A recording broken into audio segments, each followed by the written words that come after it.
కైలాస పర్వతం. మౌంట్ కైలాష్ చాలా పురాతన కాలం నుండి ఒక అంతుచిక్కని రహస్యం. అద్భుతమైన రహస్యాలతో పాటు అనేక ప్రశ్నలకు సమాధానాలను తనలోనే దాచుకొని వేల సంవత్సరాల నుండి ప్రపంచాన్ని ఆశ్చర్యానికి గురిచేస్తూనే ఉంది ఈ మౌంట్ కైలాష్. మౌంట్ కైలాష్ గురించిన ఆసక్తికర అంశాలను గురించి ఈ వీడియోలో తెలుసుకుందాం. ఇప్పటి వరకు మన ఛానల్ను సబ్స్క్రైబ్ చేసుకోనట్లయితే ఇప్పుడే మన ఛానల్ను సబ్స్క్రైబ్ చేసి పక్కనే ఉన్న బెల్ సింబల్ ను ప్రెస్ చేయడం మర్చిపోకండి. ఈ కైలాస పర్వతం నార్త్ పోల్ కి సరిగ్గా 6666 కిలోమీటర్ల దూరంలో ఉంది. కైలాస పర్వతం నుండి సౌత్ పోల్ దూరం 13,332 కిలోమీటర్లు. నార్త్ పోల్ నుండి సరిగ్గా దాని దూరం రెండింతలు.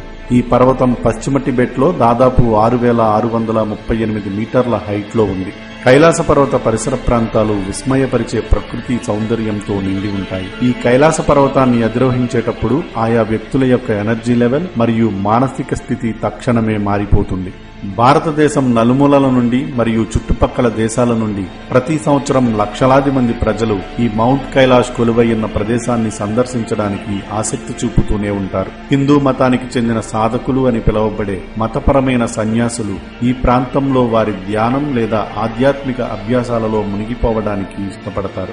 శరీరం గడ్డకట్టుకుపోయేంత -డిగ్రీలలో టెంపరేచర్ ఉన్నప్పటికీ ఇది చాలా ప్రత్యేకమైన ఆధ్యాత్మిక ప్రదేశమని వారి విశ్వాసం. ఈ ప్రాంతంలో ప్రవహించే బలమైన శక్తి ప్రవాహాలు ఆధ్యాత్మిక పురోగతిని చాలా వేగంగా సాధించడానికి వారికి సహాయపడతాయని వారి నమ్మకం. ఈ కైలాస పర్వతం కేవలం మతపరమైన ప్రాముఖ్యతను కలిగి ఉండడమే కాకుండా కోట్లాది మంది ప్రజలను ఆకర్షిస్తుంది. హిందూ మతం, బౌద్ధ మతం మరియు జైన మతం వంటి బహుళ మత సాంప్రదాయాలలో ఇది చాలా ముఖ్యమైన పవిత్ర ప్రదేశంగా పరిగణించబడుతుంది. హిందూ మతం తమ సర్వదేవతలలో ఒకరైన శివుడు కైలాస పర్వతంపై నివసిస్తున్నాడని నమ్ముతారు. హిందూ గ్రంథాలు ఆయన ఆదియోగి లేదా విశ్వంలో మొదటి యోగి అని చెబుతున్నాయి. తంత్రం మరియు యోగా యొక్క రహస్య జ్ఞానం శివుని నుండి వచ్చింది. కైలాస పర్వతం స్వర్గలోకానికి ప్రవేశ ద్వారం. ఈ కైలాస పర్వతం నుండి దేవలోకానికి ప్రయాణించవచ్చు. జైన మత గ్రంథాల ప్రకారం ఈ పర్వతం వారి తొలి అత్యున్నత గురువు అయిన మొదటి తీర్థంకరుడు మోక్షం పొందిన ప్రదేశం. అతను ఈ పర్వతం మీద ఆధ్యాత్మిక జ్ఞానాన్ని పొందాడు. కైలాస పర్వతాన్ని మేరు పర్వతమని కూడా పిలుస్తారు. ఇది బౌద్ధ గ్రంథాలలో భౌతిక మరియు ఆధ్యాత్మిక విశ్వానికి కేంద్రంగా ఉంది. అందువలన ఇది అనేక బౌద్ధ సాంప్రదాయాలకు ప్రధాన పుణ్యక్షేత్రం. బౌద్ధులలోని ఒక నిర్దిష్ట విభాగాన్ని వజ్రయాన బౌద్ధులు అని పిలుస్తారు. కైలాస పర్వతం దేమ్చక్ యొక్క నివాసమని నమ్ముతారు. ఇది బుద్ధుని అవతారం. ఇది అత్యున్నతమైన ఆనందాన్ని సూచిస్తుంది. బౌద్ధమత సాంప్రదాయం ప్రకారం ఇది స్వర్గం మరియు భూమిని కలిపే ప్రదేశం. అనేక విభిన్న మతాలు మరియు సాంప్రదాయాలు ఈ మర్మమైన పర్వతానికి తమ మూలాలను గుర్తించడానికి కారణం ఏమిటి? ఈ అన్ని మతాల నమ్మకాలు మరియు విశ్వాసాలు ఒకే ప్రదేశంతో ఎందుకు ముడిపడి ఉన్నాయి? కంటికి కనిపించే దానికంటే ఇంకా ఏదో ఉందని ఇది స్పష్టంగా మనకు సూచిస్తుంది.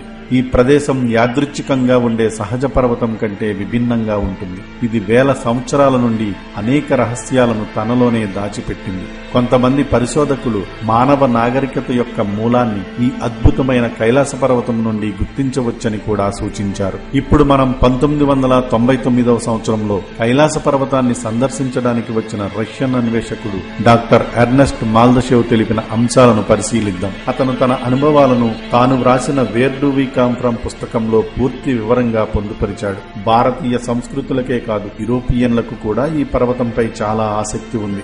జర్మనీకి చెందిన క్షుద్ర శాస్త్రవేత్త థర్డ్ రీచ్ కైలాస పర్వతంలో దాగి ఉన్న రహస్యాలను కనుగొనడానికి చాలా ఆసక్తిని కనబరిచాడు. యూరోపియన్లు తమ జాతికి సంబంధించిన నిజమైన మూలాలు ఇక్కడే దొరుకుతాయని, తాము ప్రాచీన ఆధునిక నాగరికతలో భాగమని వారు బలంగా విశ్వసించేవారు. ప్రపంచాన్ని గడగడలాడించిన జర్మన్ ఛాన్సలర్ అడాల్ఫ్ హిట్లర్ ఈ మౌంట్ కైలాష్ రహస్యాలను, పురాతన సాంకేతికత మరియు ఆయుధాలను కనుగొనడానికి అనేక పరిశోధనా బృందాలను ఈ ప్రాంతానికి పంపాడు. మంత్రశక్తి యొక్క రహస్యాన్ని అర్థం చేసుకోవడానికి జర్మన్లు ముఖ్యంగా ఆసక్తి చూపేవారు. ప్రాచీన వేద పండితులు వారి కాలం కంటే చాలా ముందుండేవారు. సౌండ్ వైబ్రేషన్లను వైద్యం కోసం లేదా ప్రమాదకర ఆయుధంగా ఉపయోగించడంలో వారు పూర్తిగా ప్రావీణ్యం కలిగి ఉండేవారు. ఈ శబ్ద ప్రకంపనలు మంత్రాలలో లోతుగా పొందుపరచబడ్డాయి. వారు ఆశించిన ఫలితాలను పొందడానికి ఈ మంత్రాలను అనేకసార్లు ఉచ్చరిస్తారు. నేటికి భారతదేశం మరియు అనేక ఇతర పొరుగు దేశాలలో మంత్రాలను అనేక ప్రయోజనాల కోసం ఉపయోగిస్తారు. కానీ ఇమీడియట్ అండ్ పవర్ఫుల్ ఎఫెక్ట్స్ చూపించే ఈ మంత్రాలను జపించడం మరియు ఉపయోగించడం యొక్క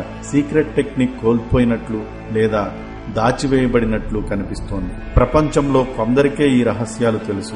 అందుకే యూరప్ లోని కొన్ని సీక్రెట్ గ్రూప్స్ కైలాస పర్వతం గురించి విపరీతంగా ఆకర్షితులయ్యి మౌంట్ కైలాష్ రహస్యాలను తెలుసుకోవాలని వారు ఎంతగానో ఆశించారు. డాక్టర్ ఎర్నెస్ట్ మాల్దషేవ్ యొక్క సొంత రచనల ప్రకారం కైలాస పర్వత ప్రాంత పర్యటన వారికి కొన్ని ఊహించని అనుభవాలను అందించింది. వారు స్థానిక టిబెటన్ లామాలు మరియు సన్యాసులను ఇంటర్వ్యూ చేయడం ద్వారా కైలాస పర్వతం మరియు ఆ ప్రాంతం గురించి కొన్ని గొప్ప రహస్యాలను కనుగొన్నారు. కైలాస పర్వత ప్రాంతం క్రింద శంబల అనే నగరం ఉందని చెప్పే పురాతన పత్రాలు ఉన్నాయి. ఈ పత్రాలు శంబల అనేది దేవతల నగరమని, మానవ జాతి యొక్క మరింత అభివృద్ధి చెందిన రూపమని పేర్కొన్నాయి.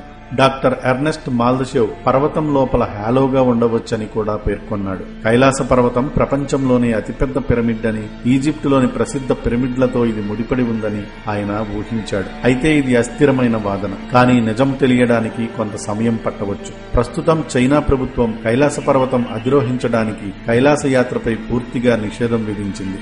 ఈ ప్రాంతం పట్ల మతపరమైన భావాలను గౌరవిస్తున్నందున వారు పర్వతంపైకి ఎక్కడాన్ని నిషేధించారని చైనా అధికారులు చెబుతున్నారు. అయితే ఏ విధంగా చూసినా ప్రస్తుత చైనా ప్రభుత్వం ఎలాంటి మతపరమైన భావాలను పట్టించుకోవడం లేదు. ఇది అధికారికంగా నాస్తికత్వంతో కూడిన ప్రభుత్వం కాబట్టి వారు ఆ ప్రాంతాన్ని అన్వేషించడానికి ఎవరినీ అనుమతించకపోవడానికి అసలు కారణం వేరే ఏదో అయి ఉంటుందని కొందరి భావన. ప్రపంచంలోనే ఎత్తైన పర్వతం ఎవరెస్ట్ కంటే తక్కువ ఎత్తులోనే ఈ కైలాస పర్వతం ఉన్నప్పటికీ దీనిని అధిరోహించడానికి అనేక మంది పర్వతారోహకులు చేసిన ప్రయత్నాలు పూర్తిగా విఫలమయ్యాయి. ఈ ప్రాంతంలో గమనించిన చాలా విచిత్రమైన విషయాలలో ఒకటి హై మ్యాగ్నెటిక్ ఫీల్డ్ చర్య. ఈ ప్రాంతానికి కంపాస్ తీసుకువెళ్లి అక్కడ దానిని ఉపయోగిస్తే కంపాస్ లోని ముళ్ళు రెపరెపలాడుతుంది తప్ప ఉత్తర దిక్కును చూపలేదు. అందుకే హెలికాప్టర్ లేదా డ్రోన్ ఉపయోగించి పర్వతం పైకి దిగే ప్రయత్నం చేయడం కూడా శ్రేయస్కరం కాదు. ఈ ప్రాంతంలో ఆశ్చర్యాన్ని కలిగించే విషయం ఏమిటంటే మానస్ సరోవర్ మరియు రాక్షస్థాల్ అనే 2 సరస్సులు ఉంటాయి. ఇవి 2 సరస్సులు కేవలం 2 మైళ్ల దూరంలో ఉన్నప్పటికీ వాటి మధ్య లక్షణాలు పూర్తిగా విరుద్ధంగా ఉంటాయి. మానస సరోవరం మంచినీటి సరస్సు కాగా రాక్షస్థాల్ ఉప్పునీటి సరస్సు. మానస సరోవరంలోని నీరు వెచ్చగా అనిపిస్తుంది, రాక్షస్థాల్లోని నీరు చల్లగా ఉంటుంది. ఒక విధంగా ఈ సరస్సులు భూమిపై సూర్యుడు మరియు చంద్రుడిని సూచిస్తాయి. ఇప్పటి వరకు మనం తెలుసుకున్న విషయాల వలన కైలాస పర్వతం ఒక ప్రత్యేక ప్రాంతమని స్పష్టమవుతుంది. కానీ దురదృష్టవశాత్తు పర్వతంపై అన్ని యాత్రలు మరియు పరిశోధనలు నిషేధించబడ్డాయి. ఈ అద్భుత పర్వతం గురించిన రహస్యాలు ఛేదించడానికి చాలా కాలమే వేచి ఉండాల్సి రావచ్చు. మరిన్ని ఇంట్రెస్టింగ్ వీడియోస్ కోసం please do subscribe our channel. Thank you.